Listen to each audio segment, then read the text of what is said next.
वज़ीर आला केपी ने आज 2 घंटे से ज़्यादा मुलाकात की इमरान खान साहब से जेल में, और उसके बाद जो बात सामने आई उसको अलीमा खान साहबा ने आज खोल खोल कर बयान किया।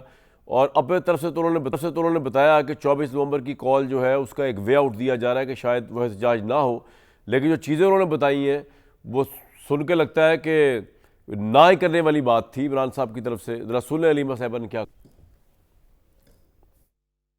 नवंबर ये फाइनल कॉल है। बैरिस्टर गौहर अली अमीन गंडापुर ने उनसे इजाजत मांगी है, मुज़ाकरात की शुरुआत करें एस्टेब्लिशमेंट से ही। इमरान खान ने उन्हें कहा कि हाँ, पॉलिटिकल पार्टीज हमेशा दरवाजे खुले रखती हैं। सिर्फ 3 पॉइंट एजेंडा वो यही है, रूल ऑफ लॉ, दूसरा जो वोट चोरी हुआ है उसकी वापसी होनी चाहिए, और तीसरा बेगुनाह लोग जो कैद में हैं उनको रिहाई मिलनी चाहिए। अगर कल इमरान खान को बेल मिलती है, 24 का एहतजाज इमरान खान खुद लीड करेंगे। उन्होंने जुमेरात तक का टाइम दिया है। उन्होंने कहा कि अगर मुज़ाकरात में आप सोच लें स्टोलन मैंडेट वापस कर देते हैं तो फिर उसका जो 24 तारीख है वो जश्न में तब्दील हो जाएगा।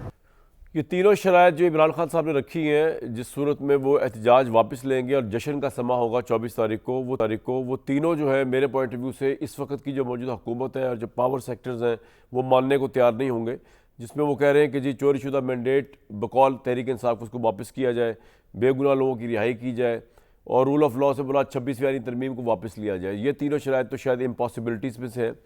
दूसरी तरफ आज एपेक्स कमेटी के अंदर प्राइम मिनिस्टर जो थे उन्होंने बड़ा दर्द दिल दिखाया और उन्होंने बताया कि मईशत के लिए कितना ज़रूरी है कि ये एहतजाज, ये धरने, ये ना हो।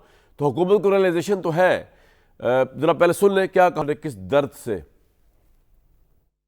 अगर धरना या जुलूस करना है तो वो उसके बाद हो सकता है। मैं समझता हूँ कि मैं इस मामले में इससे ज्यादा आगे नहीं जाना चाहता। सिर्फ ये अदब से दरख्वास्त करना चाहता हूँ कि हमें बैठकर ठंडे दिल के साथ इन मामलों को सोचना है। अगर वाकई पाकिस्तान की तरक्की और खुशहाली आप सबको अजीज है, फिर फैसला करना है कि हम धरने दे लें, लॉन्ग मार्चेस कर लें, या फिर तरक्की और खुशहाली के मीनार खड़े करें। It's all up to us. Choice is ours, time and tide wait for none. Issue ये है कि शहबाज शरीफ साहब के मतलब परसेप्शन ये है कि ऑब्वियसली धरने हो, जुलूस हो, एहतजाज हो, वो बर्दाश्त कर लेंगे। उनके पास एक हुकूमती मशीनरी है, उनके पास और बड़ी लेयर्स ऑफ मशीनरीज हैं जिनके ज़रिए वो ज़ोदो कोप भी कर सकते हैं तहरीक इंसाफ वालों को, उनको कुचल भी सकते हैं, उनको बुलडोज भी कर सकते हैं, उनको रोक भी सकते हैं।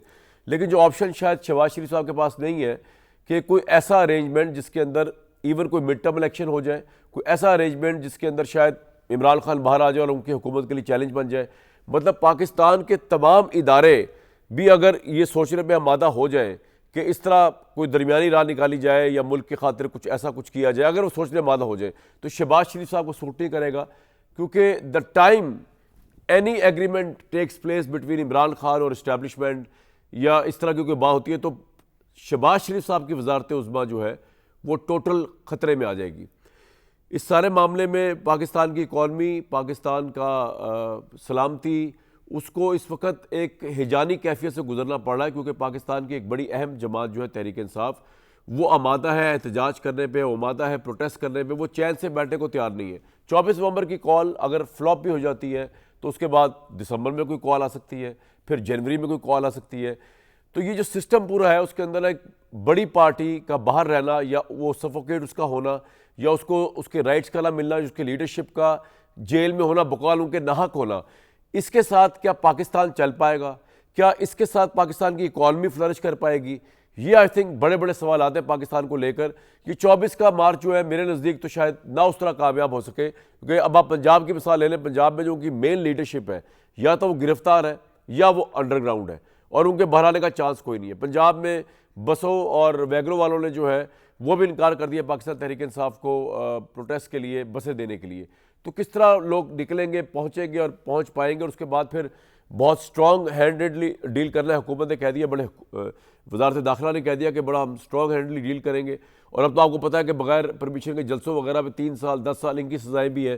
स्टूडेंट्स के लिए ये खबर आ रही है ज़राए से कि अगर वो प्रोटेस्ट में दिखाई दिए तो शायद उनकी डिग्रियाँ कैंसिल हो जाए। ये कोई लॉ या कवायद बनाए जा रहे हैं।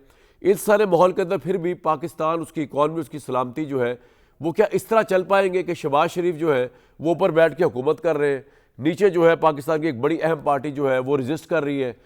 ये किस तरह हो पाएगा?